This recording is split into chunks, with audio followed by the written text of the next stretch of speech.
Hello नमस्कार, कैसे हैं आप सभी का मोस्ट वेलकम है अपने इस YouTube channel Shri online study पर।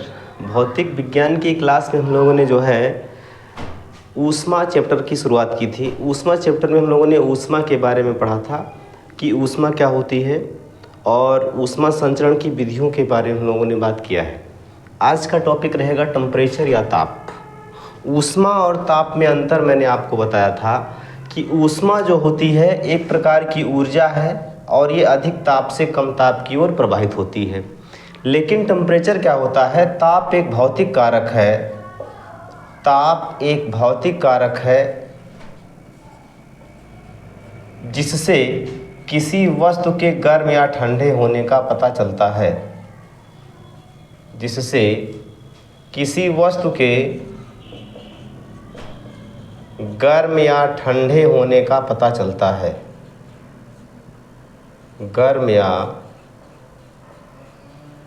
ठंडे होने का पता चलता है। ठीक है, किसी वस्तु के गर्म या ठंडे होने का पता किसके कारण से चलता है? उसके ताप की वजह से। अगर कोई वस्तु गर्म है तो हम कहेंगे कि उसका ताप अधिक है, कोई वस्तु ठंडी है तो हम कहेंगे उसका ताप कम है। जैसे मानव शरीर का जो सामान्य टेम्परेचर होता है ये लगभग 37 डिग्री सेल्सियस होता है। अगर उससे कोई वस्तु ठंडी है, 37 से कम अगर टेम्परेचर है तो वो वस्तु हमको ठंडी लगेगी, 37 से ऊपर अगर टेम्परेचर है तो वो वस्तु हमको गर्म लगेगी। ठीक है ना? तो इसीलिए जैसे मान लीजिए हम कोई चीज़ बर्फ़ को पकड़ते हैं तो बर्फ़ का टेम्परेचर 0 डिग्री सेल्सियस हमको क्या लगेगा? ठंडा। और मान लीजिए हम आग है या पानी कहीं खौल रहा है तो अगर उसमें हाथ पड़ जाता है तो हमको लगता है गर्म। ठीक है ना? या सामान्य पानी है तो पानी सामान्य लगता है ठंडा, पानी गर्म है तो लगता है गर्म। तो ये हम अपने टेम्परेचर के हिसाब से हमारे बॉडी के टेम्परेचर के आधार पर डिक्लेयर कर ले जाते हैं, है कि नहीं है? अब देखिए इसमें ताप का जो मात्रक होगा, ताप का मात्रक क्या होगा भाई? तो ताप का मात्रक होता है केल्विन। ताप का मात्रक क्या होता है? केल्विन होता है। ठीक है, लेकिन इसके अन्य मात्रक भी व्यवहार में यूज किए जाते हैं। अन्य मात्रक की अगर हम बात करें तो इसके अन्य मात्रकों में जैसे डिग्री सेल्सियस हो गया, अन्य मात्रकों में degree Celsius, degree Fahrenheit, degree rumour. तो ये है डिग्री सेल्सियस है, ये है डिग्री फ़ारेनहाइट,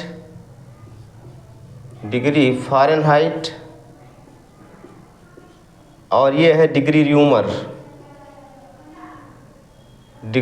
र्यूमर। सेल्सियस को पहले सेंटीग्रेड कहा जाता था, इसी को पहले हम क्या बोलते थे? सेंटीग्रेड। अब इसको क्या बोलते हैं? सेल्सियस कहते हैं। फ़ारेनहाइट ये ज़्यादातर यूज किया जाता है।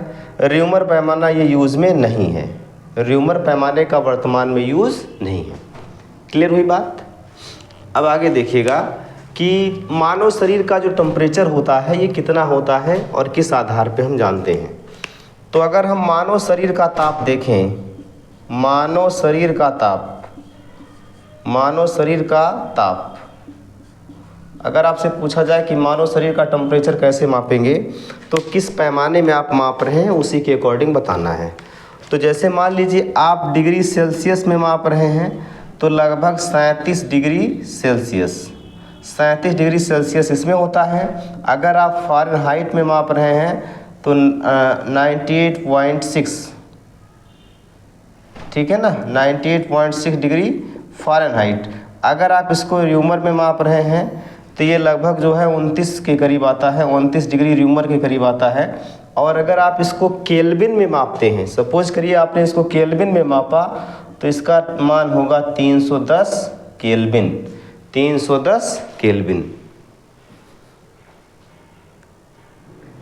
क्लियर हुई बातें? तो ये मानव शरीर का टेम्परेचर है, किस पैमाने में बताना है उसके अकॉर्डिंग है। क्लियर बातें? अब हम देखते हैं कि इन सभी पैमानों में रिलेशन क्या होता है, संबंध क्या होता है। तो जैसे मान लीजिए यहाँ पर हमने पैमाना लिखा है सेल्सियस वाला, यहाँ पर फ़ारेनहाइट का है और यहाँ पर र्यूमर का पैमाना है और यहाँ पर जो है ये केल्विन का पैमाना है। ठीक है। अब यहाँ आप एक बात देख पा रहे होंगे कि हमने सबके आगे यहाँ डिग्री का यूज किया है, यहाँ भी डिग्री का यूज किया है, यहाँ भी डिग्री का यूज किया है, लेकिन यहाँ पर डिग्री का यूज नहीं होगा, यहाँ पर डिग्री का यूज नहीं होगा। तो केल्विन पैमाने में डिग्री का यूज नहीं किया जाता। हमने सीधे सीधे 273 केल्विन और 373 केल्विन लिखा है, लेकिन यहाँ सबके आगे डिग्री का यूज हमने किया हुआ है। आई बात समझ में। अब हम जल के हिमांक और जल के क्वथनांक के आधार पर जो है, जल का हिमांक और जल का क्वथनांक जो है, इसके आधार पर जो है हमने इस पैमाने को ड्रा किया है। ये बॉइलिंग पॉइंट और ये जो है मेल्टिंग पॉइंट है, फ्रीजिंग पॉइंट। फ्रीजिंग पॉइंट के आधार पर जो है हमने यहाँ टेम्परेचर को लिखा हुआ है। अगर आपसे पूछा जाए कि सेल्सियस पैमाने में जल का हिमांक, तो 0 डिग्री सेल्सियस, जल का क्वथनांक 100 डिग्री सेल्सियस, ठीक है ना। इसके बाद अगर पूछा जाए फ़ारेनहाइट पैमाने में जल का हिमांक, तो 32 डिग्री फ़ारेनहाइट, क्वथनांक कितना आ जाएगा 212 डिग्री फ़ारेनहाइट। र्यूमर पैमाने में जल का हिमांक 0 डिग्री र्यूमर, क्वथनांक कितना हो जाएगा 80 डिग्री र्यूमर। केल्विन पैमाने में जल का हिमांक 273 केल्विन, क्वथनांक कितना हो जाएगा 373 केल्विन। क्लियर है बातें। यहाँ आ जाइए, अगर हम 0 से 100 तक जाते हैं तो हमको कितने कदम चलने होंगे, तो आप कहोगे कि सर 100 कदम चलने होंगे।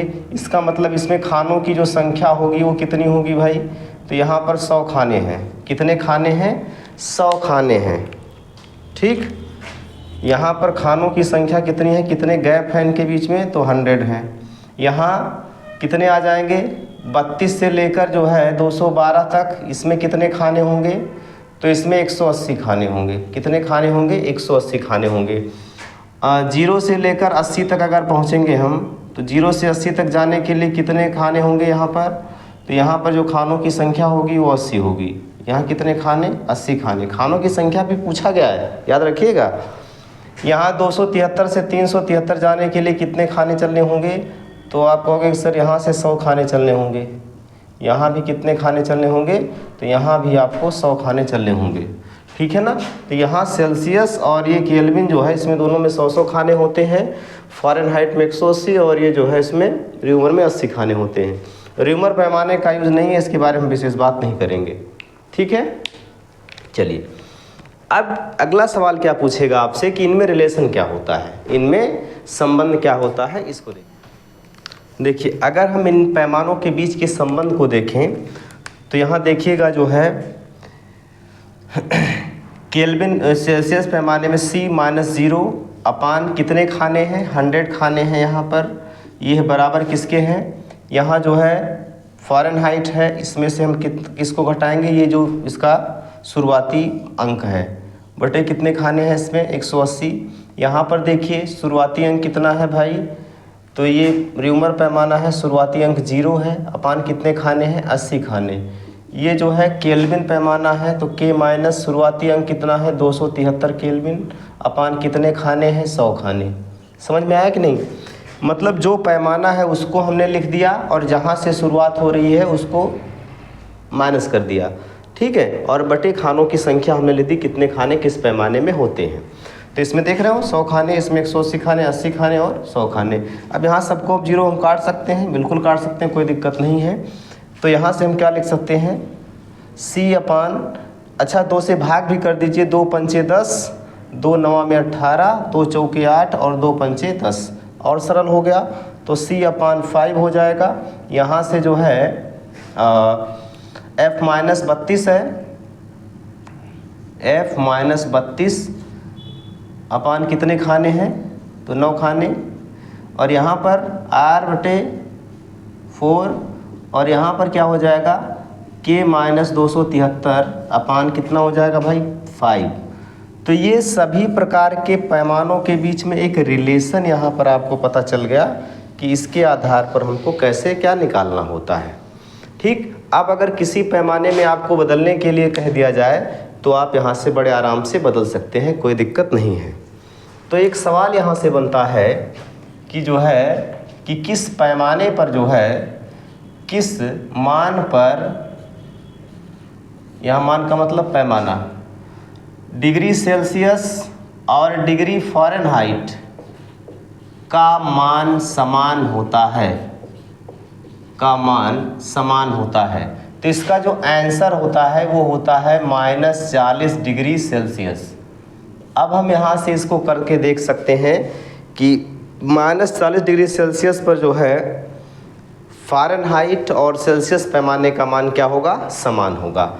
तो देखो भाई ज़रा, अगर मान लीजिए हम यहाँ पर लिख देते हैं -40, तो देखिए C-0 0 है ना, बटे 5 और ये बराबर कितना है, F-32 F-32/9।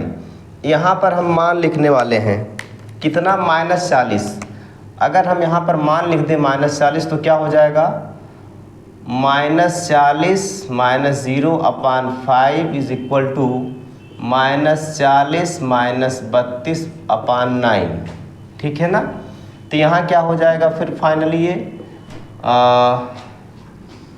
40 बटे जो है कितना हो जाएगा 5, ये बराबर कितना होना चाहिए 72 -72, यहाँ माइनस है ना, बटे 9। ठीक है। अब हम इसको काट देंगे तो यहाँ कितना आ जाएगा -8 बराबर यहाँ 9 8 72 -8। तो आप देख पा रहे हो 8 बराबर 8 मतलब 1 बराबर 1। तो ये कंडीशन बनती है कि -40 डिग्री सेल्सियस पर -40 डिग्री सेल्सियस पर जो है डिग्री सेल्सियस और फ़ारेनहाइट के मान क्या होते हैं, बराबर होते हैं। इस बात को भी याद रखना है आपको। ठीक भाई, तो आज के लिए इतना रखिए। कल की क्लास में हम ऊष्मा के बारे में और चीज़ों के बारे में पढ़ेंगे। तब तक के लिए जो है आप इसको रिवीजन करिए, प्रीवियस लेक्चर भी रिवीजन करिए। अब हम कंटिन्यू आपको जो है फिजिक्स का भी वीडियो प्रोवाइड करेंगे। ठीक, थैंक यू सभी को।